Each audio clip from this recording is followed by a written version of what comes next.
Okay, let's dive right into this. Welcome to the Explainer.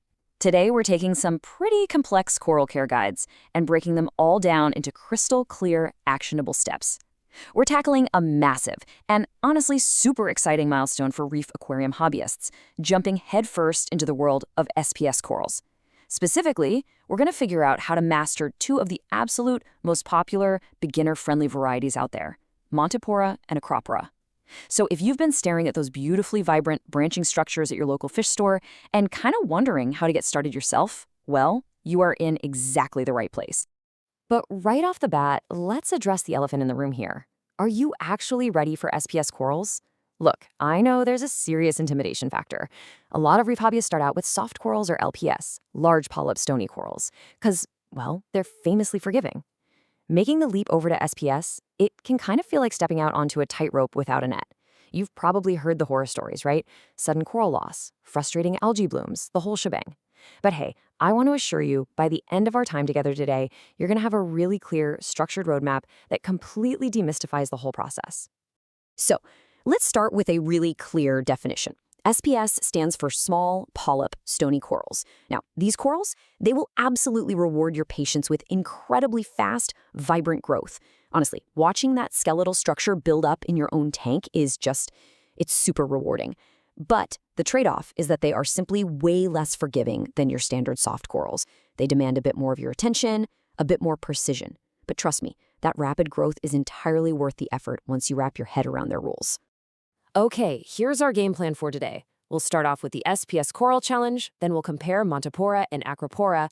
After that, we'll dive straight into light, flow, and chemistry, walk through the acclimation workflow, and finally, we'll finish up by fixing some common beginner mistakes. Section 1, the SPS Coral Challenge. To actually find success with SPS, it requires a fundamental paradigm shift in how we view and manage our tanks. It's way less about reacting to problems when they pop up and way more about how you set the stage from day one. I really want you to let this core philosophy sink in. Consistency beats chasing ideal values. Achieving success isn't about perfectly hitting some magic number on your test kit every single day. No, it's about absolute stability. The source material makes this crystal clear. SPS do best when your tank is mature enough to run steady parameters with minimal swings. It's the swinging up and down that does the real damage, not resting at a slightly imperfect baseline. Building right on that thought, unstable conditions are the true culprit behind most quote-unquote bad coral problems. A lot of times, beginners blame the coral fragment itself, thinking, oh, I just bought a dud, when in reality, the coral was just reacting to a roller coaster environment. Prioritizing stable salinity, steady alkalinity, and a totally predictable temperature will basically work magic and solve the vast majority of issues. And this is especially crucial during those first few weeks after setting up or right after you've made a major change to your system. Moving right along to Section 2, Montipora versus Acropora. Now, what's really interesting about this slide is how it perfectly contrasts our two main characters. These are widely considered the absolute best beginner-friendly starting points for your SPS journey, but man, they have very distinct personalities. Over on the left, we've got Montipora, which is beautifully dubbed the forgiving teacher. It tolerates those early beginner mistakes so much better and typically grows in these steady, encrusting, or plating forms. It's literally your ultimate learning coral to help dial in your tank. But on the right, that's Acropora. This is the strict test. It is far more sensitive to rapid parameter shifts, aggressive lighting changes, or unstable flow. If you're going to start with Acropora, you absolutely must select a hardy starter species and keep stability as your #1 priority. All right, Section 3, light, flow, and chemistry. I kind of like to think of these three elements as the holy trinity of the coral environment. For SPS, we are always striving for a Goldilocks approach. Not too hot, not too cold. We want conditions that are strong and present, but not too intense, and certainly not too direct.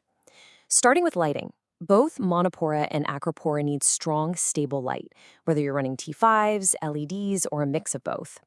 But you gotta remember the golden rule here. Start with lower light than you think you need.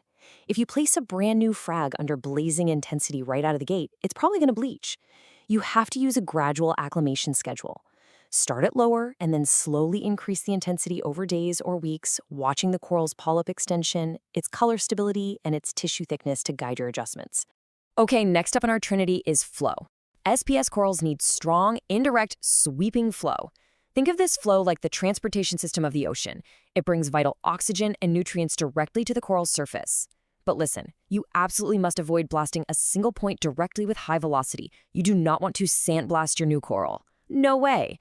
Instead, you want to position your powerhead so the flow reaches the coral from a bunch of multiple angles, creating this turbulent movement that just washes over it naturally. And the final piece of the trinity is chemistry. Now, for beginners, you really need to focus heavily on these essential buckets. Alkalinity is usually the one you'll manage most actively, followed by calcium and magnesium. You also need to keep a close eye on your nutrient balance, specifically nitrate and phosphate. The source points out that while advanced hobbyists might track trace elements and run these super complex dosing schedules, the biggest win for a beginner is just keeping things simple. Maintain these core essentials and avoid any rapid chemical swings or massive overcorrections. And directly related to chemistry is nutrition. It's kinda wild, but SPS corals get the vast majority of their nutrition directly from the light, thanks to their symbiotic zooxanthellae. Now, while feeding small particulate foods can definitely support growth, you've got to be super careful. Overfeeding, that causes algae blooms and completely destabilizes your water quality. A highly destabilized, high-nutrient system is going to hurt your SPS, even if the corals look perfectly fine initially. So keep it simple. Maintain a nutrient level that matches your lighting. Next up, Section 4, the slow acclimation workflow. All right, so this is the critical moment. You finally brought that beautiful frag home from the store. We really need to frame coral placement as a deliberate, methodical process rather than just a rushed one-time event. So here is your highly practical 4-step action plan. First, begin placing the frag lower in the tank or at least at a reduced lighting intensity. Second, use moderate, not extreme flow. Third, and honestly this is a huge one, don't move the coral repeatedly during that first week. Just let it stabilize. And fourth, if you do need to make changes, adjust only one variable at a time. Change either light or flow, but never both at once. Seriously, how you actually place a frag matters just as much as relying on your fancy test kits. Now, while you're going through that slow workflow, you've got to play the role of the observer. Watch the coral for specific, early warning signs: loss of tissue, persistent polyp retraction, or a sudden paling of color. If you spot any of these distress signals, your immediate response should absolutely not be to panic and make a bunch of massive changes. Instead, hit the pause button on any major adjustments, test your water, and just confirm that your parameters are actually stable. Section 5. Fixing common beginner mistakes. Let's synthesize some of the most frequent pitfalls beginners run into and fire off some rapid-fire, empowering solutions straight from the guide. So the crucial point is matching the mistake to the right fix. If your mistake is making frequent changes, like starting new dosing schedules or moving corals daily, the fix is easy. Change just one variable, document it, and wait. What if you're chasing numbers after a spike in overcorrecting? The fix there is to correct gently and monitor for stability. Putting frags under way too much light too soon? The fix is to ramp gradually from the bottom.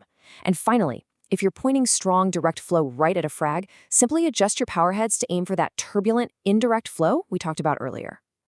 If we take everything and boil it all down, here is your beginner success formula. It is beautifully straightforward. Keep the tank stable. Ramp your light gradually. Provide consistent turbulent flow. And acclimate with patience. By adopting this hands-off, steady approach, you're going to avoid all that constant tinkering that ruins so many tanks and give your SPS the absolute best chance to color up, grow rapidly, and stay healthy for years to come. Which leaves us with one final, exciting question to ponder. Will you pass the Acropora test? Now that you really understand the rules of the game, that consistency beats chasing perfect numbers, and that a methodical, patient approach is your absolute best tool, you have everything you need to graduate to these fascinating corals. Take these blueprints, apply that stability over perfection mantra to your own aquarium, and watch your reef completely transform. Thanks so much for joining me for this explainer, and hey, happy reefing!